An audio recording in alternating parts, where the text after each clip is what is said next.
Bismillahirrahmanirrahim. Assalamualaikum warahmatullahi wabarakatuh. Alhamdulillahi rabbil alamin. Alhamdulillahilladzi amarna an nanzura anfusana ma qaddamat lighad. Bi anna hadhihi al-hayata ad-dunya la'ibun wa lahwun lizadil ma'ad. Ashhadu an la ilaha illallah hada man sa'a ila dinillahi as-samad. وأشهد أن محمدا عبده ورسوله خير داع لمصالح العباد فصلوات الله وسلامه على النبي المصطفى أرسله إلى دار الرشاد وعلى آله وأصحابه ومن تبعهم بإحسان للاعتماد. اللهم صل وسلم وبارك على سيدنا ومولانا محمد وعلى آله وصحبه ومن تهذبت نفوسهم بالدين السليم لنيل السعادة ورضاه إلى بئسة الأجساد. أما بعد. مولاي صل وسلم دائما أبدا على حبيبك خير الخلق كلهم. مولاي صل وسلم دائما أبدا على حبيبك خير الخلق كلهم. هو الحبيب الذي ترجى شفاعته. هو الحبيب الذي ترجى شفاعته لكل هول من الأهوال مقتحم. مولاي صل وسلم دائما أبدا على حبيبك خير الخلق كلهم. اللهم صل وسلم وبارك عليه وعلى آله. Semoga kita semua menjadi umat yang bisa membalas cinta baginda Nabi Muhammad SAW, bisa mengikuti jejak langkah Rasulullah SAW, dan insyaallah moga-moga kita semua mendapatkan syafaat dari baginda Nabi Muhammad SAW.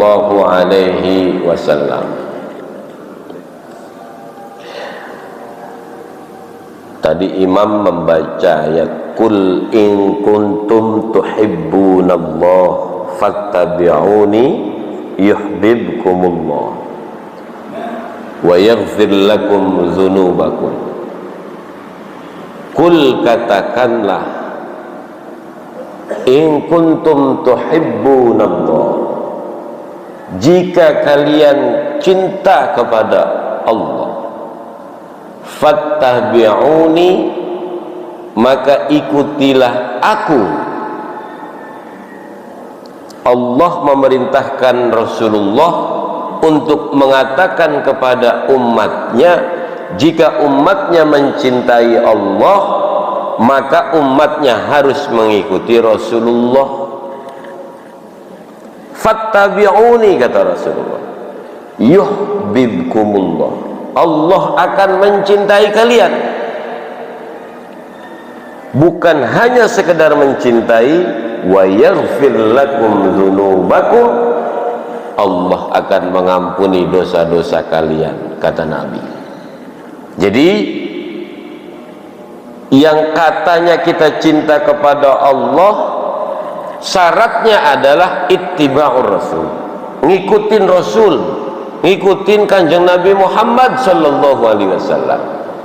Maka sudah menjadi janji Allah melalui lisan Rasulullah, melalui ayat-ayat Allah subhanahu wa ta'ala, Allah akan membalas cinta kita dengan cintanya, bahkan ditambah dengan ampunannya. Syaratnya tadi ikuti Rasulullah sallallahu alaihi wasallam. Nah, di antara nasihat Rasulullah yang temanya pada hari ini akan disampaikan, saya ambil dari kitab Nasihatul Ibad. Ya, mudah-mudahan manfaat. Kita kirim Fatihah dulu untuk Syekh Nawawi Al-Bantani dan Ibnu Hajar Al-Asqalani. Moga-moga kajian kita pada hari ini betul-betul ilmu dari Allah masuk ke dalam qalbu kita. Futuh, mudah-mudahan terbuka qalbu kita, pikiran kita melalui hadis Nabi yang ingin saya sampaikan, diambil dari kitab ini. Al-Fatihah. A'udzu billahi minasyaitonir rajim. Bismillahirrahmanirrahim. Alhamdulillahi rabbil alamin arrahmanir rahim maliki yaumiddin. Iyyaka na'budu wa iyyaka nasta'in. Ihdinas siratal mustaqim. Siratal ladzina an'amta 'alaihim ghairil maghdubi 'alaihim waladdallin. Amin. Bismillahirrahmanirrahim. Al-maqalatul ula. Ini di bab rubai. Ruwiya an Rasulillah sallallahu alaihi wasallam, diriwayatkan dari Rasulullah sallallahu alaihi wasallam, annahu qala, bahwasanya beliau Rasulullah telah bersabda, li Abi Dzarrin, kepada Abu Dzar Al-Ghifari radhiyallahu anhu, wasmuhu Jundub bin Junadah, namanya Jundub bin Junadah. Jadi Abu Dzar Al-Ghifari namanya Jundub bin Junadah. Apa nasihat Rasulullah kepada Abu Dzar? Ya Aba Dzarrin, wahai Abu Dzar, jaddidis safinata fa innal bahra amikun. Satu, kata Nabi, wahai Abu Dzar, perbaharuilah perahumu, renovasilah perahumu, bahteramu, fa innal bahra amikun, maka sesungguhnya lautan itu begitu dalam. Apa maksudnya? Ai ahsinin niyyata fi kulli ma ta'ti wa tadhar. Syekh Nawawi menerjemahkan ini, maksudnya adalah Rasulullah menasihati Abu Dzar Al-Ghifari memperbaharui perahu, merenovasi bahtera itu karena lautan begitu dalam. Maksudnya ahsinin niyah, memperbaiki niat, memperbagus niat, fi kulli ma ta'ti wa tadhar, dari semua apa yang dilakukan dan apa yang ditinggalkan. Kenapa demikian? Liyahsulalakal ajru wan najatu min azabillahi ta'ala, biar dapat, biar hasil daripada apa yang dilakukannya dan bisa terhindar dari azab terhadap apa yang ditinggalkannya. Oke. Melakukan sesuatu dan meninggalkan sesuatu. Kan orang Islam itu disuruh bertakwa, orang iman itu disuruh bertakwa. Takwa itu mengerjakan perintah Allah, meninggalkan larangan Allah. Mengerjakan perintah Allah, sholat, zakat, puasa, berbuat baik, sedekah, semua kebaikan yang diperintahkan oleh Allah, Satu, harus bagus niatnya biar dapat hasilnya. Niat yang bagus biar dapat hasilnya. Yang kedua, kita ini kan dilarang dari hal-hal yang diharamkan oleh Allah Subhanahu wa ta'ala. Mencuri, korupsi, berzina, apalagi membunuh, menipu, hasud, iri, dengki, sombong, semua amal-amal buruk yang diperintahkan untuk meninggalkannya itu harus punya niatan bagus. Biar apa? Tujuan daripada meninggalkan apa yang dilarang oleh Allah, yakni menghindar dari azab Allah, bisa tercapai. Orang itu ninggalin apa yang dilarang oleh Allah agar terhindar dari azab Allah, kan gitu. Kalau niatnya bagus, azab itu benar-benar terhindar. Niat bagus itu niat karena Allah Subhanahu wa ta'ala. Sehingga wa katabal imamu Umarul Faruq menulis. Imam Al-Faruq itu siapa?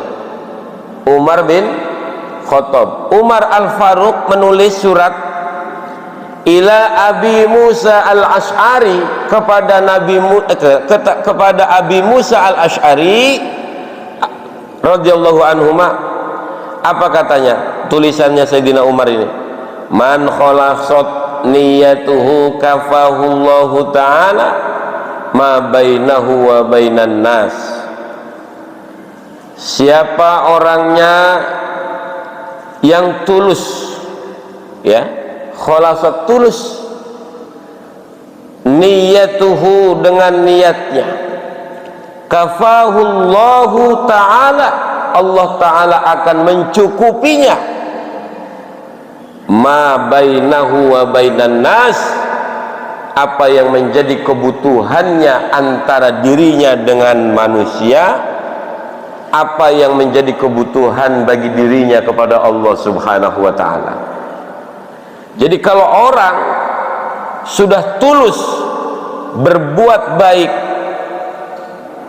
tulus meninggalkan apa yang dilarang, itu semuanya adalah niatan baik, Allah akan mencukupinya, mencukupi kebutuhannya, baik kebutuhan dirinya dengan Allah dan kebutuhan dirinya dengan manusia.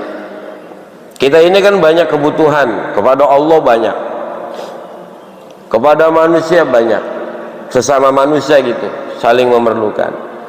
Pokoknya siapa yang melakukan sesuatu dan niatnya tulus, dia berbuat baik, benar-benar niat baik, caranya dengan cara yang baik, hasilnya nanti akan menjadi hasil yang baik.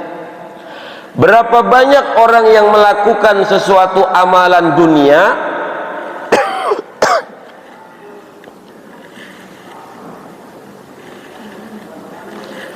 berapa orang yang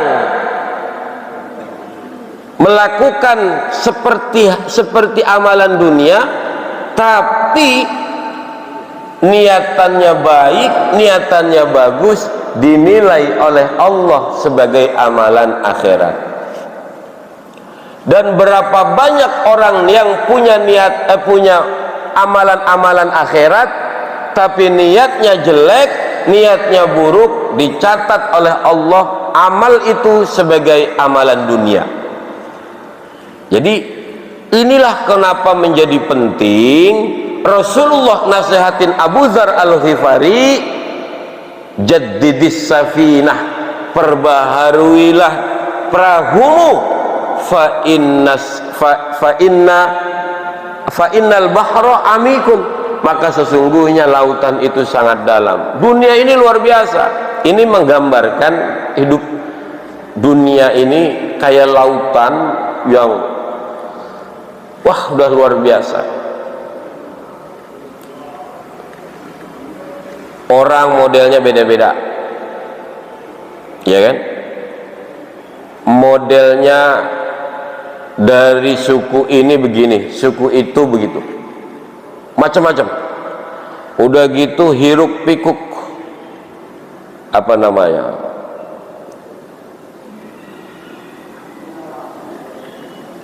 perkembangan zaman, perkembangan apa namanya, geografi. Terima kasih. Hiruk pikuk ya kayak ini aja kan, tahu-tahu udah ada perempatan ya kan, wah udah lagi bangun lagi terus gitu kan. Udah gitu udah mulai masuk pemilu, wah udah luar biasa. Yang nyalek masang foto di mana-mana, presiden, calon presiden masang foto di mana-mana, pendukungnya sampai ada yang berantem. Masih ada yang berantem. Ngapain? Ya, ngapain berantem? Udah siapa kek? Kan katanya begitu ya. Yang jadi pemimpin masih si bedu kek, siapa kek? Yang penting kita bisa makan, bocah bisa sekolah, gitu kan ya. Ada rezeki dikit. Karena itu viralnya kayak Zainuddin MZ mau yang jadi pemimpin masih Aming kek, si bedu kek, siapa kek, yang penting kita bisa makan, bocah bisa sekolah, ya, dapur ngebul, ada duit dikit, nah yang kenceng dong. ada duit dikit kawin lagi katanya. Jadi dunia yang digambarkan fa innal bahra amikun, wah udah luar biasa. Dari semua apa yang dilakukan, entah itu caleg, entah itu calon presiden, capres, cawapres, bapak-bapak para pendukungnya, yang dagang, yang kerja, wah udah luar biasa. Dengan semua aktivitasnya masing-masing, maka perlu ahsinin niyah, memperbagus niat. Kalau kemarin niatnya kurang bagus, dibagusin lagi. Kalau kemarin niatnya bukan karena Allah, sekarang niatnya karena Allah. Begitu. Kenapa? Itu tulisannya daripada Sayyidina Umar kepada Abi Musa al-Ash'ari. Abu Musa al-Ash'ari dikasih wejangan sama Umar bin Khattab. Wa kataba Salim Ibnu Abdullah bin Umar al-Khattab. Nah, ini ada surat lagi. Salim bin Abdullah bin Umar al-Khattab, artinya berarti cucunya Umar bin Khattab. Dia nulis surat kepada siapa? Ila Umar ibni Abdul Aziz, kepada Umar Abdul Aziz radhiyallahu anhum. Katanya begini, "I'lam ya Umar, ketahuilah wahai Umar, anna aunallahi lil 'abdi biqadri niyyatih." Kata Salim bin Abdullah bin Umar al-Khattab nulis kepada Umar bin Abdul Aziz. Umar bin Abdul Aziz cucunya Umar bin Khattab juga, berarti ini sepupuan nih. Salim sama Umar bin Abdul Aziz sepupuan. Pada saat itu Umar bin Abdul Aziz sebagai pemimpin, nulislah surat Salim Abdullah bin Umar, Salim bin Abdullah bin Umar al-Khattab ini kepada Umar bin Abdul Aziz, bahwa ketahuilah bahwa wahai Umar, sesungguhnya pertolongan Allah kepada hambanya itu tergantung daripada niatnya.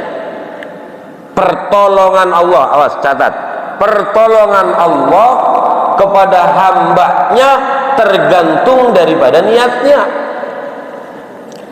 Faman khalusat niyatuhu tamma aunallahu lah. Kata Salim, barang siapa atau maka barang siapa khalusat niyatuhu, yang bening, murni, jernih, niatnya tulus, summa aunallah, tamma aunallah, maka apa? sempurna pertolongan Allah lahu baginya. Jadi seseorang yang niatnya bagus, niatnya tulus, maka pertolongan Allah akan sempurna ia dapatkan. Ini konteksnya Umar bin Abdul Aziz sebagai pemimpin nih. Jadi siapapun yang menjadi pemimpin, hendaknya dia memiliki niat yang jernih, yang tulus, walaupun sulit ya. Sulit ya? Sulit. Orang jadi pemimpin, pengen jadi orang berkuasa, ya, untuk memiliki niat yang tulus, benar-benar atas nama rakyat, atas nama bangsa dan negara, sulit. Tapi hendaknya siapapun engkau yang menjadi pemimpin dan akan atau mau pengen jadi pemimpin, maka niatkanlah dengan niatan yang baik, yang jernih. Jika Anda ingin jadi pemimpin yang memiliki, dan kemudian Anda memiliki niat yang benar-benar jernih, nanti kalau saya benar-benar jadi pemimpin akan benar-benar belain rakyat, benar-benar amanah. Ingat, ini janji Allah yang ditulis oleh Salim bin Abdullah bin Umar Al-Khattab kepada Umar bin Abdul Aziz. Pertolongan Allah, ya, tamma'aunallahu lah, sempurna. Jadi siapapun pemimpinnya yang jernih hatinya, benar-benar niat bagus, Allah akan memberikan pertolongan kepadanya,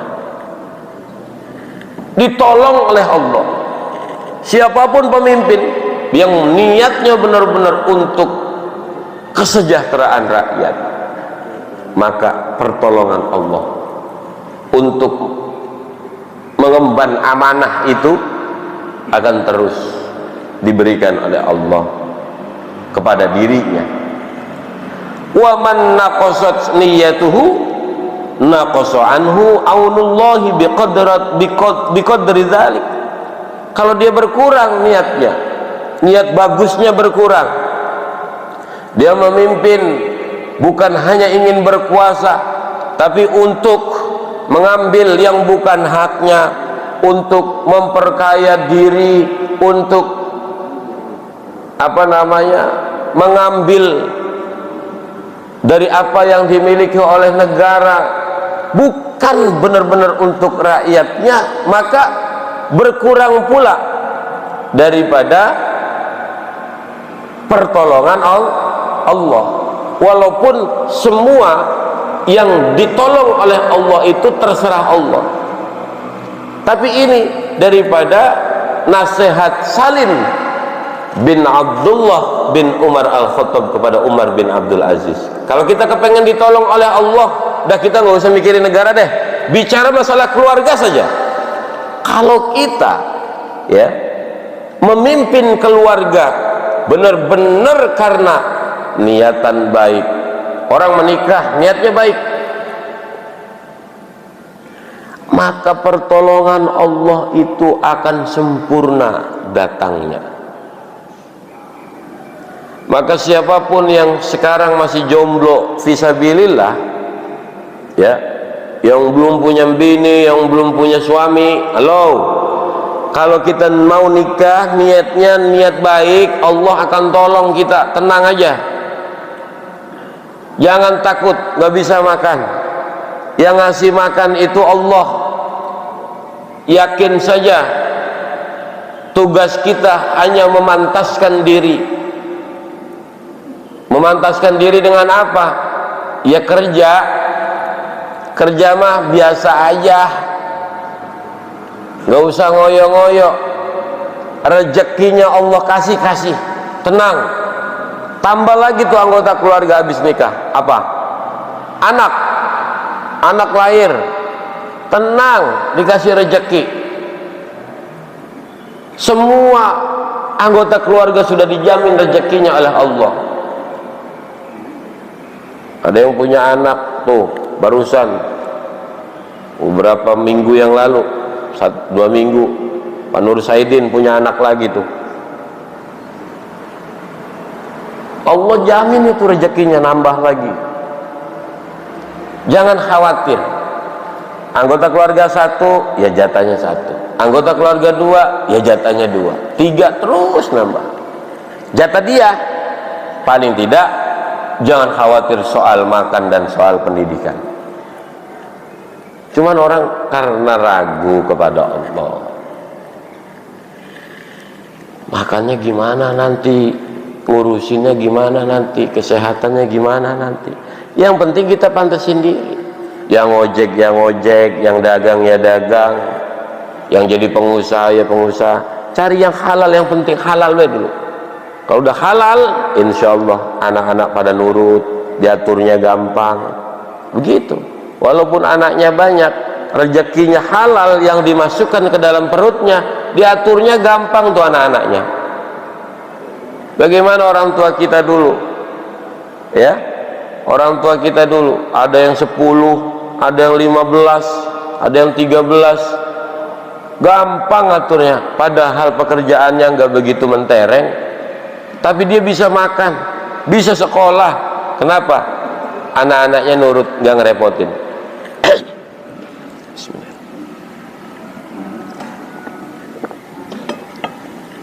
Nah, itu yang pertama, nasihat Rasulullah kepada Abu Dzar Al-Ghifari untuk memperbagus niat. Yang kedua, wa khudziz zada kamilan fa inna safara ay fil akhirah ba'idun fi ghayatit ta'ab.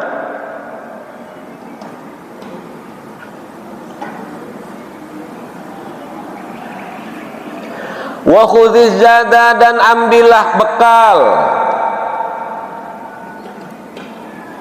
mengumpulkan bekal kamilan yang sempurna, fa inna safara ay fil akhirah, maka sesungguhnya safar, perjalanan, fil akhirati, di dalam akhirat itu, ba'idun, amat sangat jauh.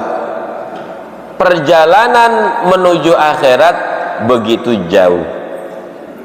Untuk apa? Fi ghayatit ta'ab,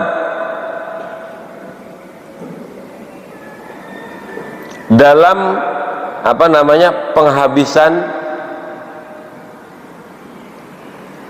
Ketika kita lahir di dunia, hidup di dunia, baina sittin wa sab'in, antara 60 sampai 70, banter-banter 80, 90. Kemarin di Jombang ada baru meninggal 109 tahun, dan itu pun sudah tidak bisa berbuat apa-apa.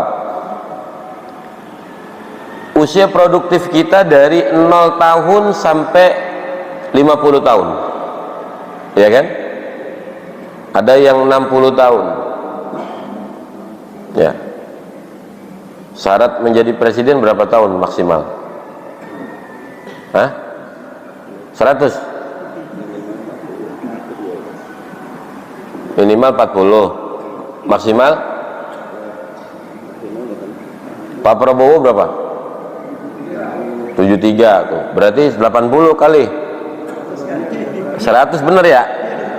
Sampai seumur hidup kali, nggak ada batasnya.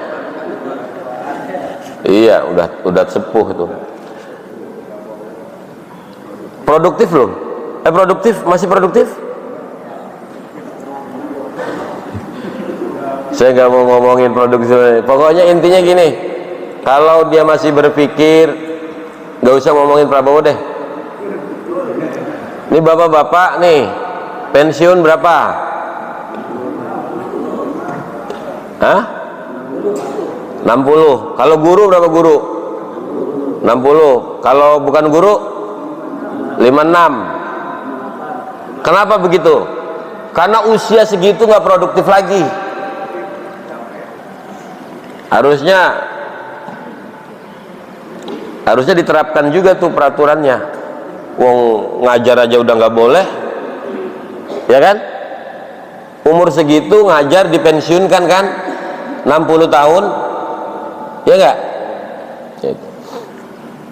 Harusnya apapun ya. Intinya gini, kita ini bakalan mati itu sekitar 70, 60, 70, 80 gitu. Jadi ya mohon maaf ya, yang usianya udah agak-agak tua-tua itu siap-siap. Walaupun mati itu bisa saja yang lebih muda duluan kan. Kayak contohnya saya masih muda nih, bisa aja mati duluan daripada yang tua kan. Bapak-bapak yang tua nih, tapi paling tidak, oh iya, kita udah tua nih, udah ngerem tuh, udah nggak ada pikiran macam-macam pengen ganti mobil gitu kan, apa beresin rumah kayak, walaupun ini udah rumah udah bagus terus mau dibagusin lagi, udah nggak ada pikiran-pikiran kayak gitu. Gimana caranya bagusin sholat gitu kan, gimana caranya apa namanya, bentar lagi kita mati ada sedekah yang bisa menjadi jariah, yang bisa mengalir pahalanya setelah kematian kita, kan begitu mikirnya begitu. Kalau yang masih muda-muda ada tuh pikiran-pikiran pengen rumah lebih gede lagi, mobil ganti lagi yang bagus dan lain sebagainya. Khalas, selesai, kita mati.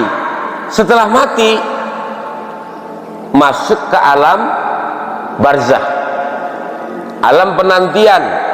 Dari mati sampai yaumul ba'ats, hari kebangkitan, berapa tahun? Wallahu a'lam. Panjang banget. Dari dulu dikatakan kiamat sudah dekat. 2012 itu udah mau kiamat katanya, sampai ada filmnya tuh, ya kan? Sampai sekarang belum kiamat tuh. Kapan? Sekarang kita udah panasnya kayak apa tahu begini, udah blingsatan tuh. Ngerti blingsatan? Udah kagak betah, ya kan? AC udah tambah lagi, masih gerah aja. Gimana nanti tuh? Setelah yaumul ba'ats, hari kebangkitan, dikumpulkan di padang mahsyar. Keterangannya kan 1 jengkal itu matahari. Keringat itu ada yang sampai dengkul, ada yang sampai perut, ada yang sampai dada, ada yang menenggelamkan dia. Habis itu ada yaumul hisab, yaumul mizan, ada hitung-hitungan tuh hari, ada timbang-timbangan tuh hari. Terus nanti ada syafaat, ada lagi apa? Meniti sirotol mustaqim.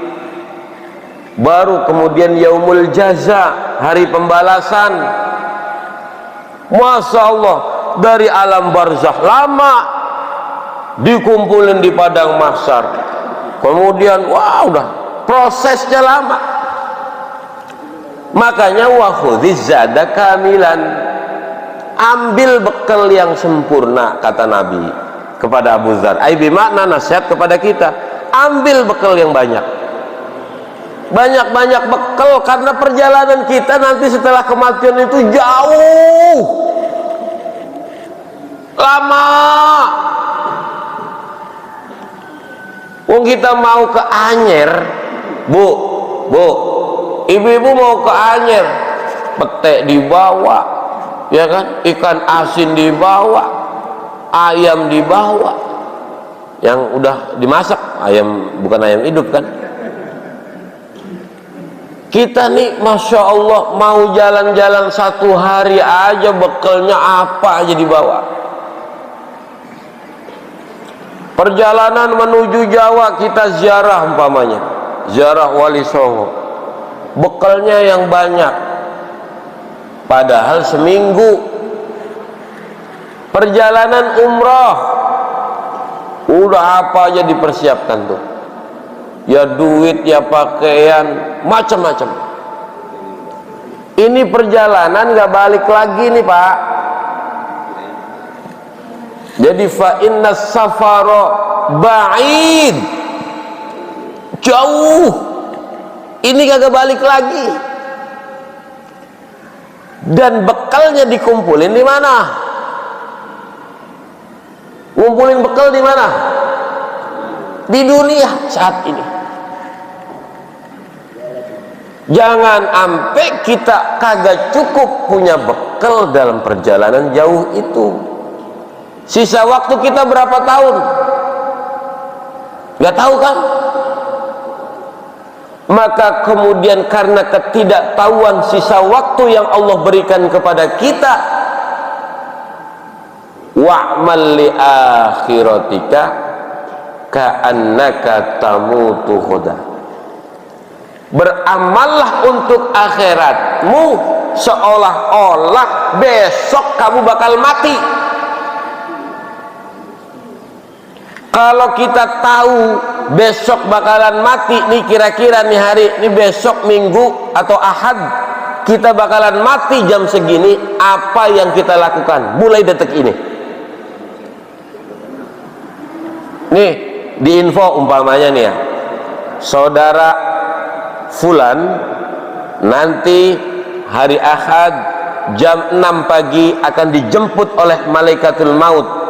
Kira-kira si fulan ini akan mempersiapkan apa dalam seharian itu, hari Sabtu ini sampai besok? Nggak kemana-mana saya rasa. Dia pasti banyak istighfar, sholat nggak ditinggal. Ditawarin mau jalan-jalan mau kemana, nggak bakalan mau. Udah tuh dia taqarrub ilallah, mendekatkan diri kepada Allah, nggak berhenti-berhenti. Saya yakin itu. Harta yang masih kesisa dia sedekahkan, diwakafkan. Kenapa? Karena itu yang bakal jadi bekal. Awas. Harta yang diinfakkan, harta yang dizakatkan, harta yang diwakafkan, itu akan jadi bekal yang mengalir terus-menerus walaupun orang itu sudah meninggal dunia. Pasti dia akan mewakafkan apa yang dia punya kalau dicerdas. Tahu nih, umpama saya Ustadz Amin ini matinya besok umpamanya, apa nih punyanya saya nih? Semua yang saya punya, gimana caranya ini menjadi apa? Deposit akhirat, ya kan? Waduh, duit cuman segini nih. Ah, saya beliin semen buat musola. Ah, saya beliin besi buat musola, buat masjid. Ngalir kan? Artinya apa? Itu kalau tahu. Kalau tahu. Sekarang gimana caranya? Kok karena kita tidak tahu kapan kita mati, caranya adalah yakin bahwa kematian itu akan mendadak datangnya. Nggak ngasih kabar. Maksudnya mendadak, nggak ngasih kabar.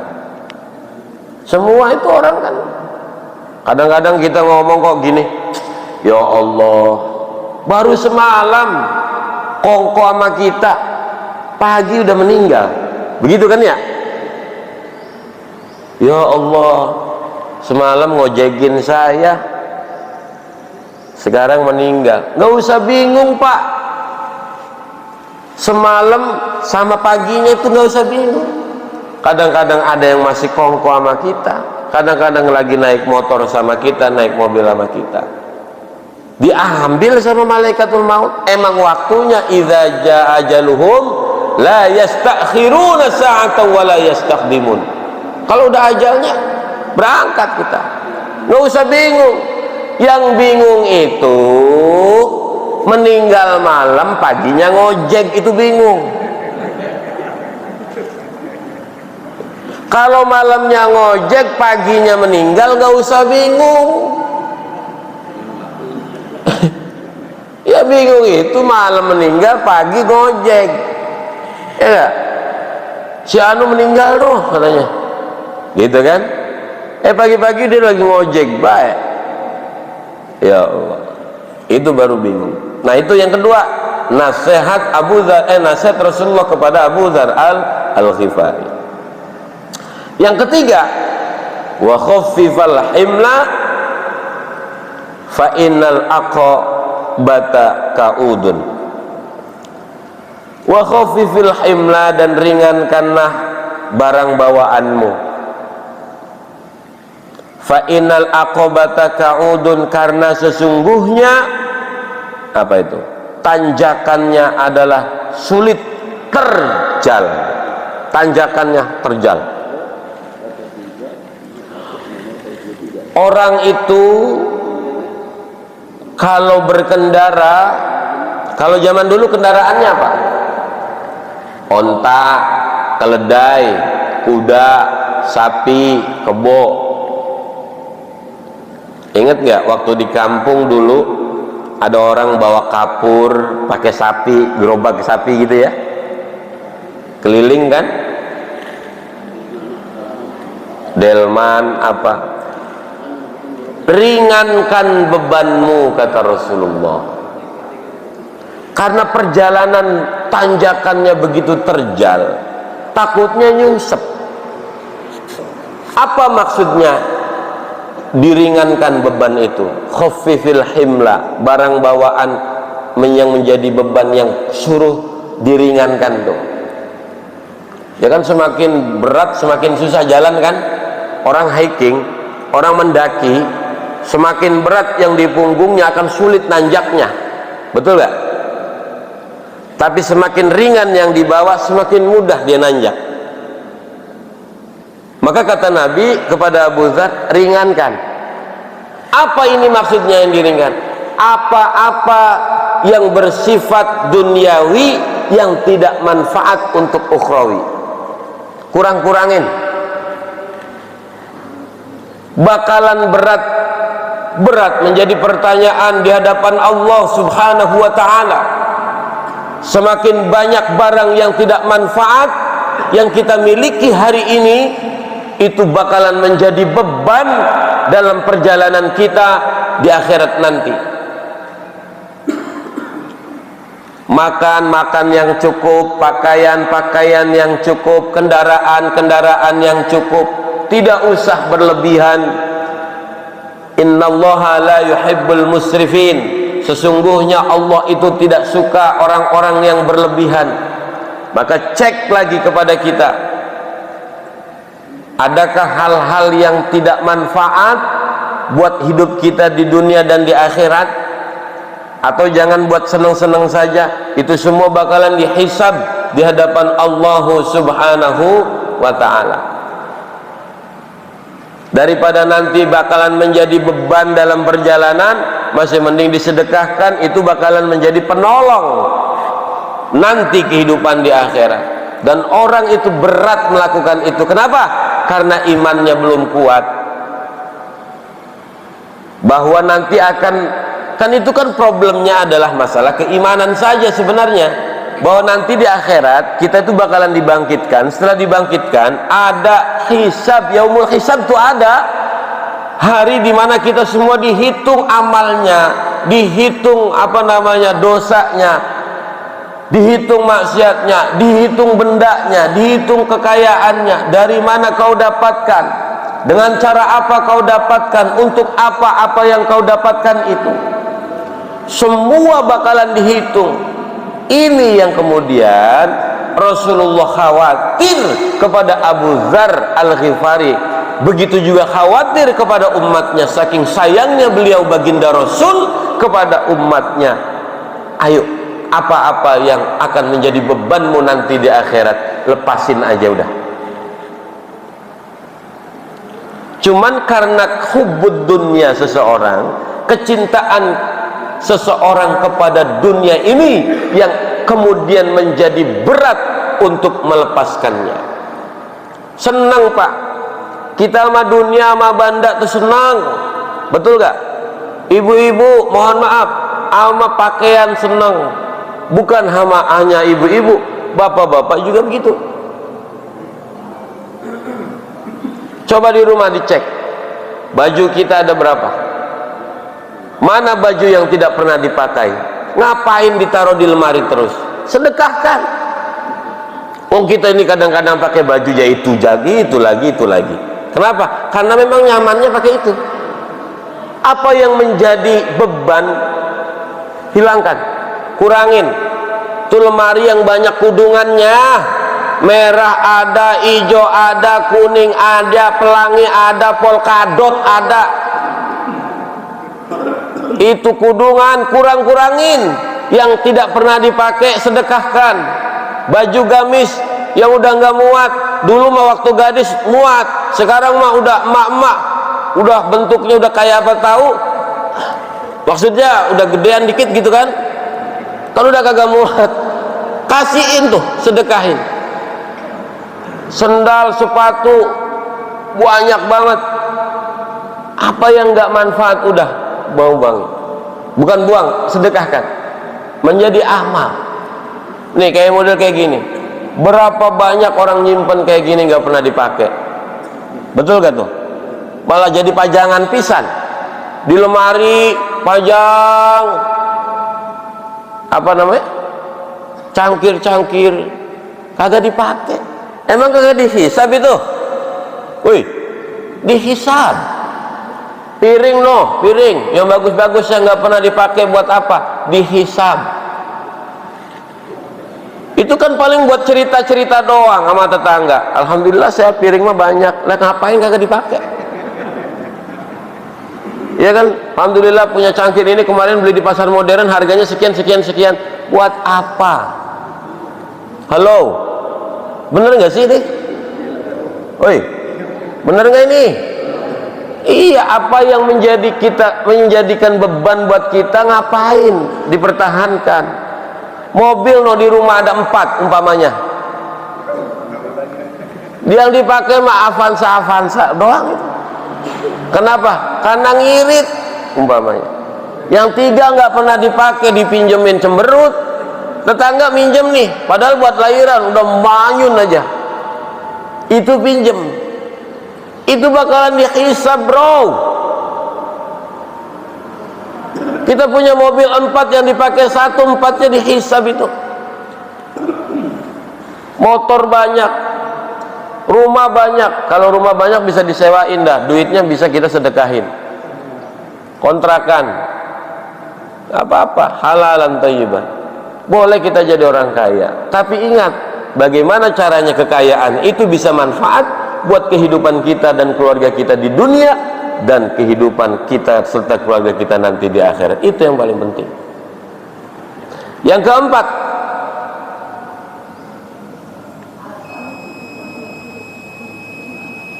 iya, satu lagi, tenang, udah bunyi nih. Wa akhlisil amala fa innan naqida basirun.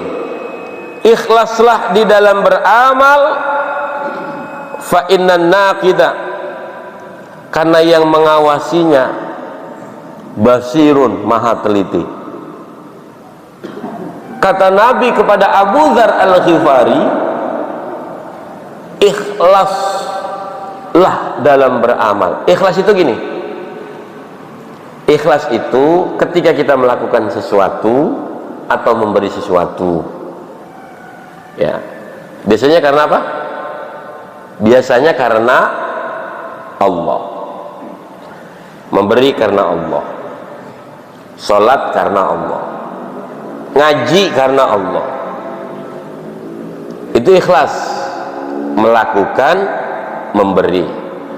Beda dengan ridho, Pak. Ridho menerima pemberian, menerima ketetapan Allah, itu ridho. Ya, kalau ikhlas lebih kita yang bergerak. Ketika kita beramal, kata Nabi kepada Abu Dzar, ikhlas. Kenapa? Yang ngawasin perbuatan kita Allah yang maha teliti, basirun, maha teliti. Bukan sekedar sepintas penglihatan, tapi sampai ke relung hati yang paling dalam. Allah tahu banget apa niatan daripada amal yang kita lakukan. Allah tuh ngawasinnya tuh bukan sekedar pergerakan fisik, tapi sampai pergerakan kata-kata di dalam hati pun Allah tahu. Makanya kita kemudian belajar. Sulit, ini sulit banget, sulit banget. Ikhlas, ya Allah, ngajar kayak saya ini berat. ikhlas karena Allah. Ini dakwah. Untuk apa? Biar ilmunya dipakai orang, biar Allah melihat kita. Terselipkan ada di hati. Gimana nih caranya saya menyampaikan kira-kira kelihatan keren? Gimana caranya kelihatan ini? Belajar dari malam kagak bisa tidur. Mana zikir sama Kiai Faiz sampai jam 2. Tidur baru sejam nih. Baca gimana caranya? Kalau di situ ada saja umpamanya tujuannya biar apa bukan karena Allah, aduh capek deh.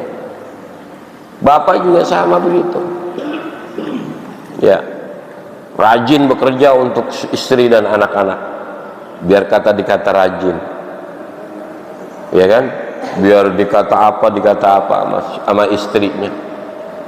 Ya Allah, padahal semuanya adalah hendaknya wa ma umiru illa liya'budullaha mukhlishina lahuddin hunafa wa yuqimus salata wa yutuz zakata wa dzalika dinul qayyim. Masya Allah. Kayak pengurus masjid ini nih, kalau nggak ikhlas banget mah capek Pak, ya kan? Capek ngurusin masjid gede begini gitu kan, harus menerima saran dan kritik dari jamaah, ngurusin pusing. Tapi oh iya, ada Allah. Ketika ada Allah di hati kita, maka ringan itu perbuatan. Allah subhanahu wa ta'ala maha teliti. Seperti ibu-ibu aja, ngurusin suami, ngurusin anak, ngurusin cucu, ngurusin rumah. Yang mana itu merupakan, mohon maaf ya, fair-fairan aja nih, itu bukan tugas seorang istri, ya kan? Semua makanan, kebersihan segala macam itu tugasnya seorang suami. Istri mah jadi ratu, jadi ratu. Kita wajib memberikannya. Tapi surganya istri ada pada suami. Sekarang kalau seorang istri diem aja, sayang banget, nggak ngurusin rumah, nggak ngurusin anak, nggak ngurusin suami, karena pahalanya lebih besar. Tapi akan menjadi masalah ketika melakukan sesuatu itu bukan karena Allah. Capeknya dapat, ya kan? Capek banget Pak, 24 jam ngurusin rumah itu, ngurusin anak itu. Tapi kok bisa-bisanya nggak dapat pahala? Karena apa? Tidak ada Allah di situ. Makanya libatkan Allah dalam setiap aktivitas kita. Saya rasa tentu saja pelajaran-pelajaran ini sering disampaikan oleh para kiai, para ustadz yang lalu-lalu. Tapi kita kan manusia, homo devina, manusia yang mau tidak mau harus menerima nasihat setiap hari, diingatkan, karena sifatnya pelupa, diingat lagi. Untuk apa? Untuk ke Allahnya. Ayo tautkan kita kepada Allah, biar apa? Nggak oleng, nggak karam. Praune onon dureng segoro lirumpamane ngangge layar putih. Kidung ini dibacakan oleh Sunan Kalijogo. Perahu itu ibarat di atas lautan. Orang hidup itu ibarat perahu di atas lautan, terombang-ambing oleh ombak. Kadang ombak pelan, kadang kenceng gitu. Layar tetap terkembang apabila tali tetap diikat dengan kencang. Maknanya adalah hidup itu ada godaan, problem, masalah dalam kehidupan, masalahnya beda-beda. Ada yang masalah sakit, ekonomi, apalagi masalah mikirin ini, mikirin itu semua akan tidak menjadi masalah apabila kita tetap mengikatkan kolbu kita, pikiran kita, pekerjaan kita tetap dengan Allah Subhanahu wa taala. Urwatul wusqa la fisama laha. Jadi ikatan kita dengan Allah jangan sampai lepas, seperti itu. Saya rasa itu saja yang bisa saya sampaikan, mudah-mudahan manfaat. Ada pertanyaan? Alhamdulillah nggak ada, berarti paham semua ya. Antara paham, bingung, sama tidur tadi itu kan ya. Saya rasa itu saja, mudah-mudahan manfaat. Kurang lebihnya mohon maaf. Wallahul muwaffiq ila aqwamit thoriq. Assalamualaikum warahmatullahi wabarakatuh. Subhanakallahumma wa bihamdika asyhadu an la ilaha illa anta astaghfiruka wa atubu ilaik.